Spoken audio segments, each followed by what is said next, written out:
Lepre Licata e Camara Parmoval, mentre intanto attenzione a questa palla recuperata e subito in vantaggio la Don Carlo Misilmeri. Sono passati 3 minuti e mezzo e arriva la firma da parte di Carlos Garriga come a sciacca, la sblocca lui, 1-0.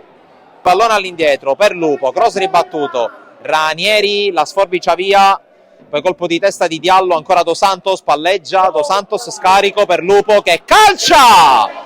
Attraversa tutto lo specchio della porta il tentativo del capitano della Folgore. Della Don Carlo Misilmeri protesta all'indirizzo del direttore di gara. Qui Garriga la gira su Di Fatta che va a calciare, conclusione fuori, qua viva, lascia a Cusumano. Garriga fa scorrere per Barbera che può avanzare, arriva come un treno Cusumano in fuorigioco, allora Barbera va da solo, conclusione fuori non di molto di Mattia Barbera. Caramanno con il lancio panoramico per la corsa di Ruffino che va sul fondo, mette in mezzo Barbera, non impatta e poi allontana Macaluso, poi rischia ancora una volta di perdere il pallone, alla fine lo perde. Garriga, Barbera se la sistema, Barbera fermato da Diallo che in qualche modo rimedia, pubblico inferocito contro Diallo. Garriga, controllo sinistro, tocca ma non basta, Catania 2-0, doppietta di Nahuel Garriga. Caramanno col cross, Garriga anticipato dall'intervento di Lania, poi Acquaviva ripropone, Garriga col tocco, tutto buono, tripletta in 35 minuti, un uomo solo al comando e Nahuel Garriga 0-3. Monzon,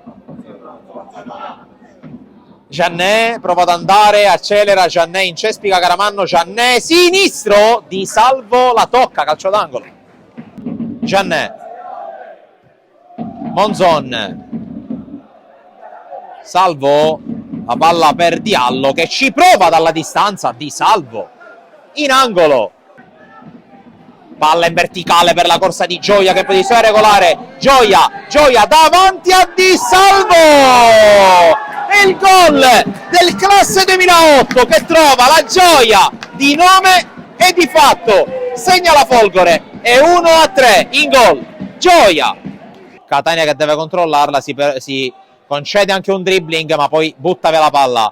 Garriga accelera, ingresso in area, Garriga uno sguardo in mezzo, c'è Di Fatta, poker servito per la Don Carlo Misilmeri che ricaccia indietro la Folgore e arriva dopo la tripletta anche l'assist per Garriga, segna Di Fatta, è 1-4.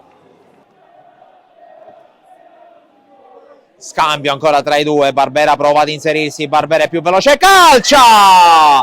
E arriva anche il gol per Mattia Barbera che dai alla fine riesce, è il gol numero 5 per la Don Carlo, a segno Mattia Barbera.